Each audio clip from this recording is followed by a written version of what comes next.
Assalamualaikum warahmatullahi wabarakatuh. Sahabatku yang beriman, kalian pasti tidak asing ketika mendengar ulama yang bernama Kiai Haji Maimun Zubair atau biasa disapa dengan Mbah Mun. Mbah Maimun Zubair memiliki banyak karomah. Apa saja sih karomah yang dimiliki beliau? Di sini cerita Islami akan membahas 7 karomah Mbah Maimun Zubair. Apa saja sih 7 karomah Mbah Maimun Zubair itu? Simak selengkapnya. Akan tetapi sebelum lanjut, jangan lupa like, subscribe, dan juga nyalakan loncengnya.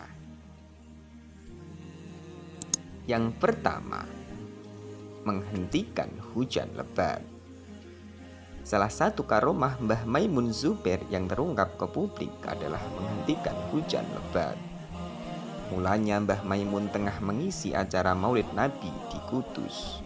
Di tengah-tengah acara, hujan pun turun dan seketika membuat sebagian orang panik. Pada saat yang sama, panitia pun kebingungan karena Mbah Maimun terkena percikan air hujan dan tak mau pindah ke dalam rumah. Panitia pun berusaha memayungi Mbah Maimun.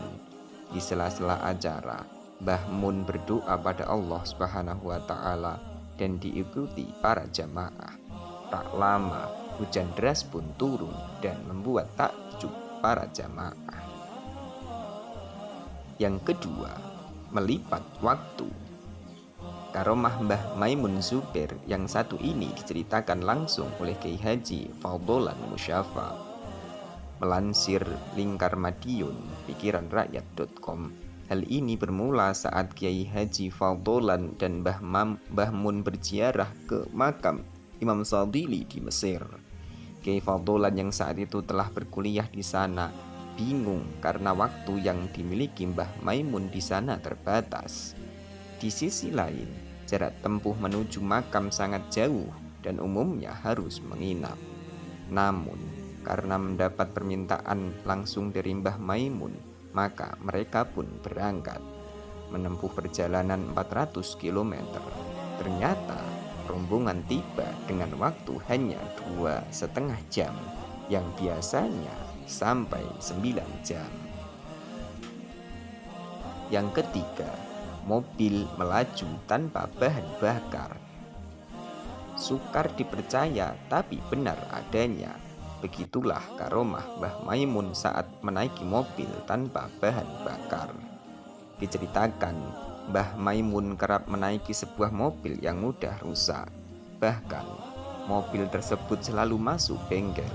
Saat di perjalanan dari Pasuruan, ada sebuah kejadian yang sukar dipercaya. Seorang montir bengkel yang meriksa kondisi mobil itu mengatakan bahwa saluran selang mobil tersebut tidak tersambung.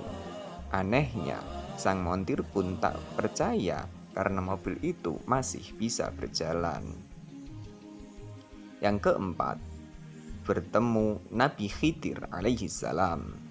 Karomah Mbah Maimun Zubair lainnya adalah bertemu Nabi Khidir alaihi salam saat dia masih menjadi santri di Pondok Lirboyo Kediri, Jawa Timur. Ketika itu, Mbah Mun merasakan kehadiran seseorang dan memanggilnya dari arah makam dekat pondok. "Kamu cinta kepada saya juga cinta kepada kamu.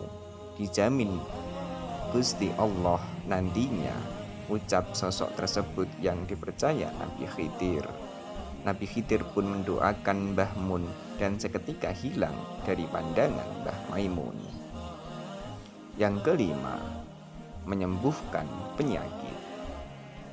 Kiai Faudolan menyaksikan kembali karomah Mbah Maimun Zubair ketika ulama besar tersebut menyembuhkan penyakit dengan wasilah air. Hal ini bermula ketika ada seorang ibu pemilik warung yang meminta air doa pada Mbah Maimun untuk suaminya yang tengah sakit.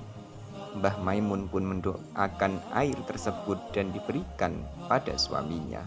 Beliau juga mengusapkannya pada orang yang tengah sakit tersebut. Tak lama suami dari ibu pemilik warung itu berangsur pulih. Yang keenam, restoran Mesir terbakar. Kiai Fadlan juga menceritakan karomah Mbah Maimun saat mengantarkan beliau dan istrinya ke makam Imam Syadzili. Saat itu rombongan beristirahat untuk makan di sebuah restoran.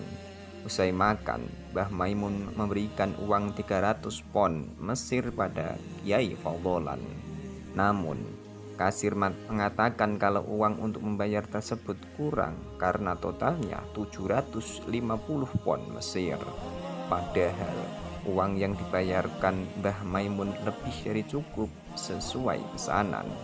Mengetahui Kiai Fadlan menambah uang yang kurang tersebut, Mbah Maimun mengatakan, "Bukan dari golongan kita." Masya Allah. Tak lama restoran tersebut mengalami kebakaran setelah rombongan Mbah Maimun pergi. Yang ketujuh, mengetahui tanggal wafatnya.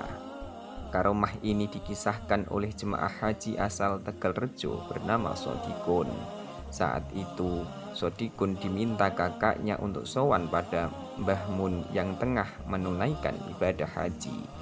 Singkat cerita, Sodikin akhirnya bertemu Mbah Mun dan bertanya sampai kapan Mbah Mun akan tinggal di Makkah.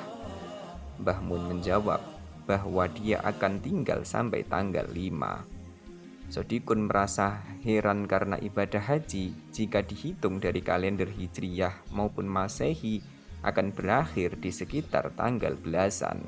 Rupanya pada 5 Zulhijjah 1440 Hijriyah atau 6 Agustus 2019, Sodikin baru menyadari bahwa tanggal tersebut adalah waktu di mana Mbah Mun wafat. Wallahu a'lam bishawab. Wassalamualaikum warahmatullahi wabarakatuh.